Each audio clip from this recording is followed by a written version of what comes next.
Hello everyone. इस video में हम डिस्कस करने वाले हैं विजयनगर एम्पायर के बारे में, जो कि बड़ा इंपॉर्टेंट टॉपिक है मेडिवल इंडियन हिस्ट्री का। एंड ये वीडियो यूपीएससी, यूजीसी नेट और बाकी कॉम्पिटिटिव एग्जाम्स के लिहाज से बड़ी इंपॉर्टेंट हो जाती है।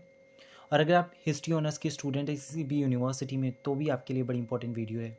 So let's begin our discussion. And channel पर आप अगर नए हैं तो चैनल को सब्सक्राइब कर दीजिएगा और वीडियो को लाइक कर दीजिएगा। And this is little bit of me. So Vijayanagara empire एक इम्पोर्टेंट एम्पायर था, ना कि सिर्फ साउथ इंडियन हिस्ट्री में बल्कि पूरे इंडियन हिस्ट्री में बड़ा इंपॉर्टेंट। और मेडिवल इंडियन हिस्ट्री की बात करें तो बड़ा इंपॉर्टेंट एम्पायर था। ये एक हिंदू किंगडम था जो कि एस्टेब्लिश हुआ 1336 में, और उसका एस्टेब्लिश किया था हरिहर बुक्का राव ने। ये दो पर्सनालिटीज़ बड़ी इंपॉर्टेंट पर्सनालिटीज़ हैं। क्यों? क्योंकि इन्होंने विजयनगरा किंगडम को एस्टेब्लिश किया या फाउंड किया, आप कह सकते हैं। सो विजयनगर एम्पायर को फाउंड किया गया हरिहर बुक्का राव के द्वारा 1336 में। क्रोनोलॉजी आपको ध्यान में रखने की ज़रूरत है। और इसकी कैपिटल रही हम्पी। हम्पी यहाँ की एक लोकल डेटी से डिराइव किया गया है नाम। सो हम्पी क्या थी? यहाँ की कैपिटल थी। और ये जो हम्पी जो नाम है इनकी कैपिटल का, वो डिराइव किया गया है एक लोकल डेटी से जिनका नाम था पंपा देवी। ऐसे क्वेश्चन पूछे गए यूजीसी नेट और यूपीएससी जैसे एग्जाम्स में। सो यहाँ पे एक और चीज़ हमारे लिए इम्पोर्टेंट हो जाती है कि विजयनगर किंगडम, या आप कह सकते हैं एम्पायर, इसको जो रूल किया था वो 4 इम्पोर्टेंट डायनेस्टीज़ ने रूल किया था। आई होप कि आपको डायनेस्टी मालूम होगा। डायनेस्टीज बेसिकली एक लीनेज होता है जिसमें किंग का जो सक्सेसर होता है, किंग के जो सन होते हैं, वो रूल कर रहे होते हैं। सो यहाँ पे 4 डायनेस्टीज़ बड़ी इंपॉर्टेंट डायनेस्टीज़ हैं: संगम, सुलभ, तुलुव एंड अरविंदो। एंड ये चारों डायनेस्टीज़ बड़ी इंपॉर्टेंट इसलिए हो जाती हैं क्योंकि इन्होंने इनकी रूल में, और ख़ास तौर से तुलुव डायनेस्टी में हम देखेंगे कृष्णदेव राय के रूल के दरमियान विजयनगर एम्पायर बड़ा फ्लरिश करता है, प्रॉस्पेरस एम्पायर बनकर इमर्ज करता है। तो ये सारी चीज़ें इंपॉर्टेंट हो जाती हैं। सो पॉलिटिकल हिस्ट्री की बात करें अगर विजयनगर एम्पायर की, तो हरिहर, जो कि हमने देखा हरिहर बुक्का राव जिन्होंने इसको एस्टेब्लिश किया था, हरिहर फर्स्ट, यानी कि वही हरिहर, ये जो कि संगम डायनेस्टी के थे, वो फर्स्ट रूलर बनते हैं विजयनगर एम्पायर के। एंड वो कैप्चर करना शुरू कर देते हैं आसपास के नेबरिंग सॉर्ट ऑफ रीजन्स को, कुछ कुछ जगहों को, जैसे कि मैसूर, मादुरई जो कि साइड आप देखेंगे तमिलनाडु का एरिया, उसी के आसपास के एरिया को मदुरई बोला जाता है। मैसूर हम सब जानते हैं कर्नाटका, सदर्न कर्नाटका। एंड के इनको सक्सीड किया बुक्का फर्स्ट ने, उन्होंने भी एक्सपेंशन किया। एंड देवर आई फर्स्ट, जो कि खुद जो कि संगम डायनेस्टी के रूलर थे, उन्होंने रूल किया 1404 से लेकर के 1422 तक। एंड निकोलो कॉन्ती, जो कि इंपॉर्टेंट ट्रेवलर हैं, उन्होंने विजिट किया था इन्हीं के रूल के दरमियान। सो इसके बाद बारी आती है देवराय सेकंड की, जिन्होंने रूल किया 1425 से लेकर के 1446 तक। एंड ये ग्रेटेस्ट रूलर माने जाते हैं संगम डायनेस्टी के। सो फ्रेंड्स, आपको ये याद रखना है कि देवराय सेकंड की बात हो रही है यहाँ पे, इससे पहले अभी हमने देवराय फर्स्ट की बात की है। एंड दोनों संगम डायनेस्टी के रूलर हैं। इन जो देवराय सेकंड है, ये ग्रेटेस्ट रूलर समझे जाते हैं संगम डायनेस्टी के। एंड जो अब्दुल रज़ाक है, एक पर्शियन ट्रेवलर जो कि पर्शिया से आए थे एज एम्बेसडर, वो इन्हीं के रूल के दरमियान आते हैं। देवराय सेकंड के रूल के दरमियान ही हम देखते हैं कि ये आते हैं इंडिया में।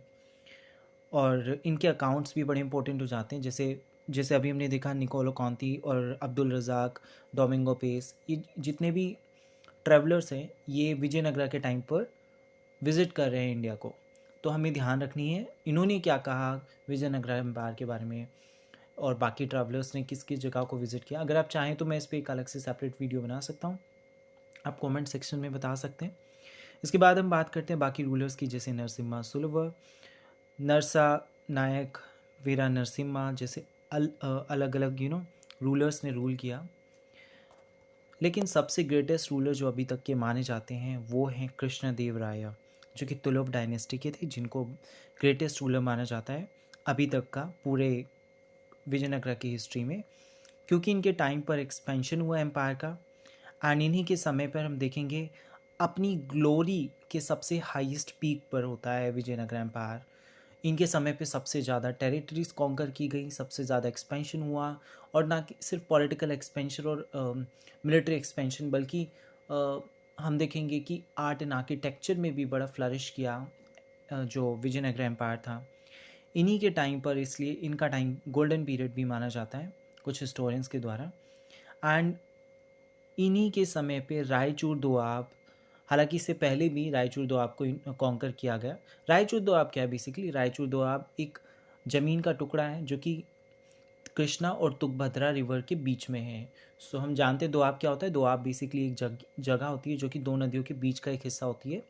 वैसे ही एक हिस्सा है दो नदियों के बीच का, कृष्णा और तुंगभद्रा नदी के बीच का एक हिस्सा, जिसे रायचूर दोआब बोला जाता है।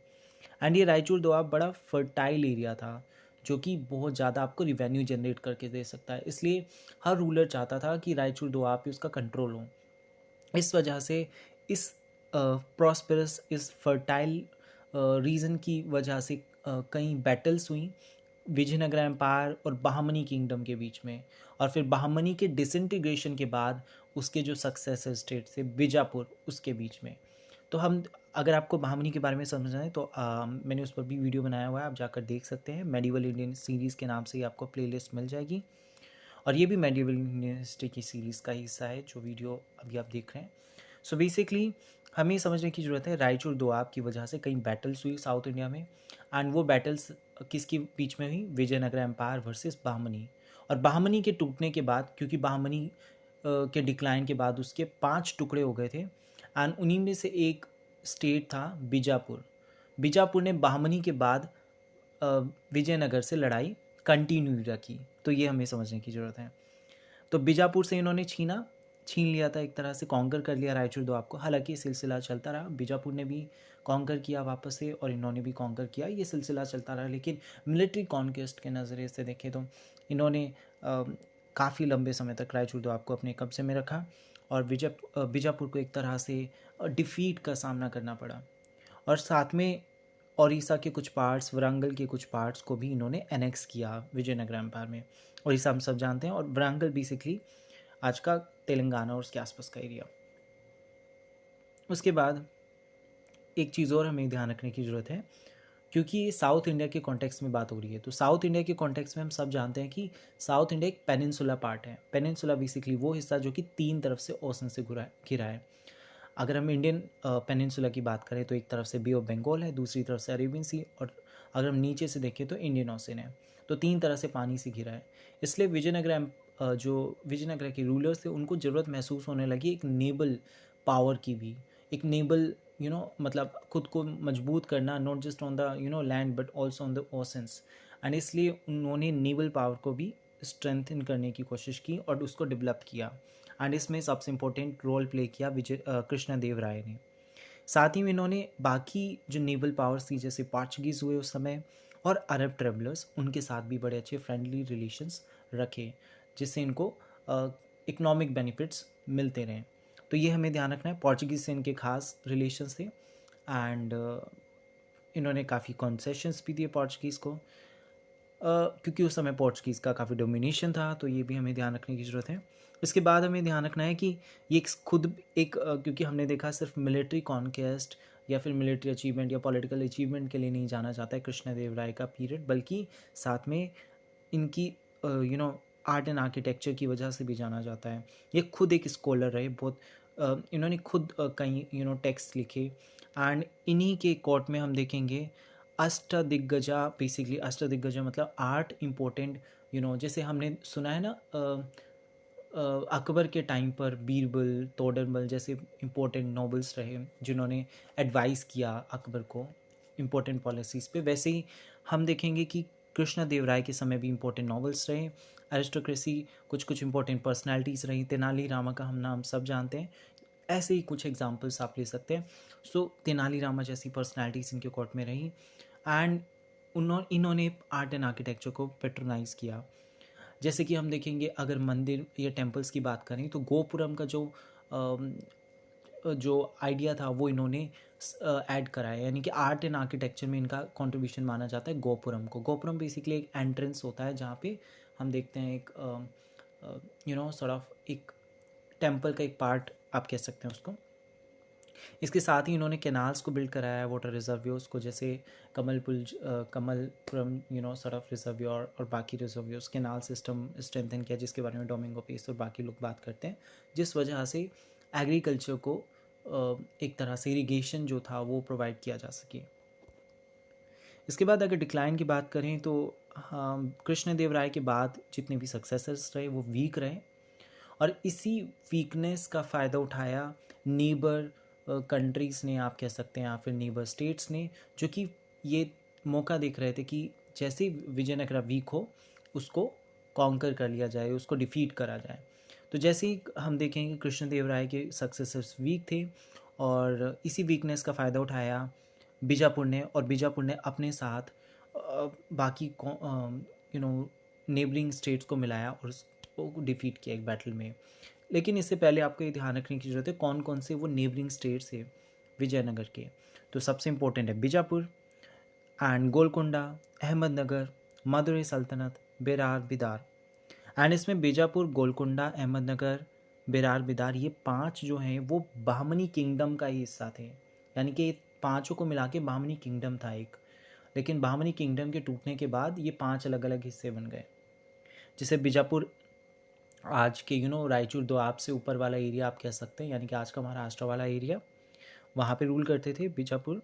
और गोलकुंडा बेसिकली उड़ीसा में रूल करते थे। अहमदनगर थोड़ा सा ऊपर अगर हम देखें मालवा और गुजरात की तरफ, उधर रूल करते थे। मदुरई सल्तनत रूल करती थी तमिलनाडु के एरिया में। बिदार बिरार भी कहीं ना कहीं महाराष्ट्र के एरिया में रूल करती थी। ये इनकी लोकेशंस आपको याद होनी चाहिए, मतलब क्लियर होना चाहिए। और सबसे इम्पोर्टेंट बैटल ऑफ तालीकोटा, जिसको राक्षसी तांगड़ी बैटल भी बोला जाता है, जो कि फाउट की गई 1565 में। एंड इस बैटल में विजयनगरा एम्पायर को हराया एक कंबाइंड आर्मी ने। और उस आर्मी में कौन कौन थे? अहमदनगर, बीजापुर, गोलकुंडा, बिदार, इन चारों ने मिलकर के विजयनगर पर अटैक किया और उसको डिफीट करा। इस समय जो विजयनगरा के रूलर थे वो थे अली अलिया रामा राया बेसिकली। और इस बैटल में वो डिफीट हो जाते हैं, उनको डिफीट कर दिया जाता है, और इसी के साथ ही विजयनगर एम्पायर का डिक्लाइन हो जाता है।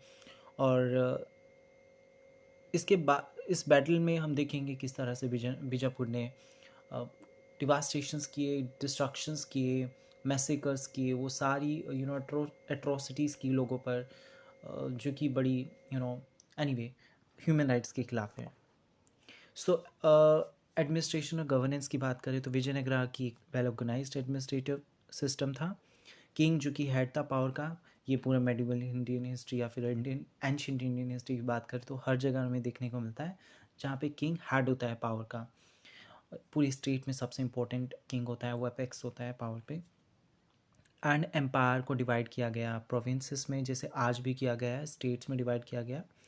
लेकिन यहाँ पे कोई फेडरलिज्म नहीं था, क्योंकि फेडरलिज्म में पावर का भी डिस्ट्रीब्यूशन होता है। यहाँ पे पावर का डिस्ट्रीब्यूशन नहीं हुआ था, सिर्फ एक अलग प्रोविंसेस क्रिएट किए गए थे। एंड प्रोविंसेस को डिस्ट्रिक्ट्स में सब डिवाइड किया गया था ताकि एडमिनिस्ट्रेशन को स्मूथ किया जा सके। लेकिन सबसे इम्पोर्टेंट फीचर इसके एडमिनिस्ट्रेशन का था नायका सिस्टम। नायका सिस्टम में एक नायक जो होते थे उनको ज़मीन का टुकड़ा दिया जाता था, जिसके बदले में उन्हें सैलरी दी जाती थी।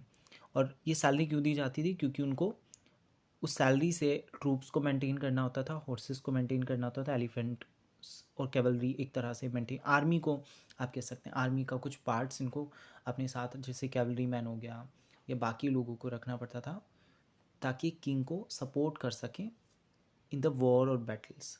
ये एक तरह से काफ़ी हद तक इक्ता सिस्टम से जो सिमिलर था दिल्ली सल्तनत के इक्ता सिस्टम पे, जहाँ पे कुछ लोगों को लैंड असाइनमेंट्स दिए जाते थे इन रिटर्न ऑफ